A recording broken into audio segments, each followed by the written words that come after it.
waxaan rabaa inaan tilmaamno cayda nebi maxamed la caayaya inaanay boos ku lahayn bale xagjirnimada reer galbeedka qaybo ka mida waxaa ka mid ah maanta France inaad maxraqadii yuhuudda wax ka sheegtaa waa xadhig kuwii wax ka sheegayna waa la xidha maalan qaar taariikhda qore qaar ka mida waxay yidhaahdeen 60 milyan may gaadhaynin dadkii yuhuudda meesha lagu dilay cilladu waa maxay daliilkiinnu waxay yidhaahdeen yuhuuddii jarmalka iyo intan degganaydba 6 milyan ma gaadhaynin taariikh ahaan markaannu xisaabino saa daraaddeed 6 milyan hadda may odhanin lama gubin waxay leeyihin tiradaa inta ka yar ka muslim ahaan aniga hadduu ninkii gubay qiranaya uu leeyahay 6 milyan baan gubay iqraarku dee waa markhaati madoon waa gubteen baynu leenahay dan kama lihin inaan idhaahdo yuhuud 6 milyan lama gubin waxba igama saara hitler inuu faashista ahaa ama naazist ahaana muranku ma jiro hadday reer yurubku qirtaan oo yidhaahdaan 6 milyan oo dadaannu laynay inkaar baa qabteen baynu leenahay ma waxaanu difaaca ma yaallo laakiin waxaan tilmaamayaa in la yidhaahdo mas'alo dhacdo uun xaqiiqo min xaqaa'iq dunya ka mida haddaad ka hadashana bini aadam dhaawac bay gaadhsiinaysaa yuhuud la yidhaahdo 15 milyan dunidoo dhan markay joogaana nebiyullaahi moxamed oo 2 bilyan oo qof rumaysan tahay marka la caayana waa xorriyatulkalaam inay noqotiyo xorriyatulqowl oo maxaa tan kale xorriyatulqowl u noqon weyday waa marka lagu doonayo soomaalidu maxay odhan jirtay la jiifiyaano bannaan wadaad baa ul taagay bay soomaalida odhan jireen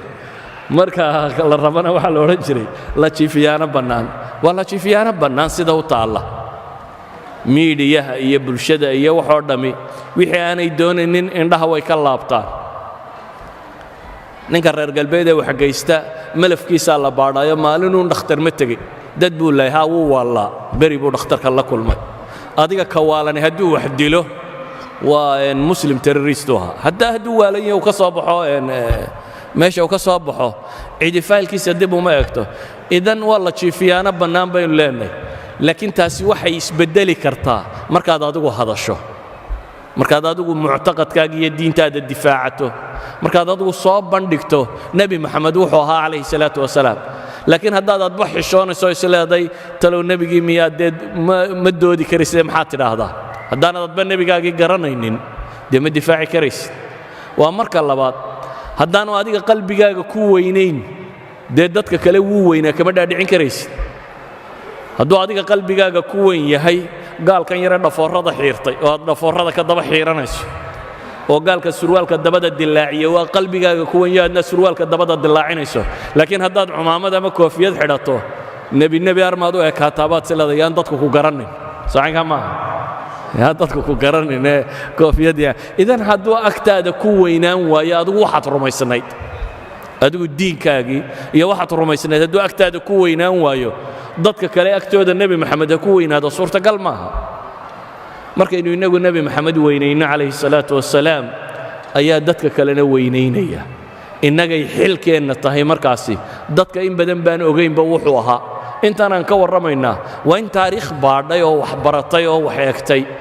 laakiin dadka inta badan dee miidiyahaasaa u warrama maalinna sawir yaroo qaldan soo saaraya maalinna hadal qaldan soo saaraya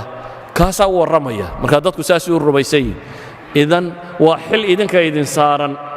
inaynu bashariyada u sheegno nebi maxamed inaanu weynaynoo qurhe inuu yahay rasuulkii loo soo diree badbaadin lahaa aakhiriya adduunba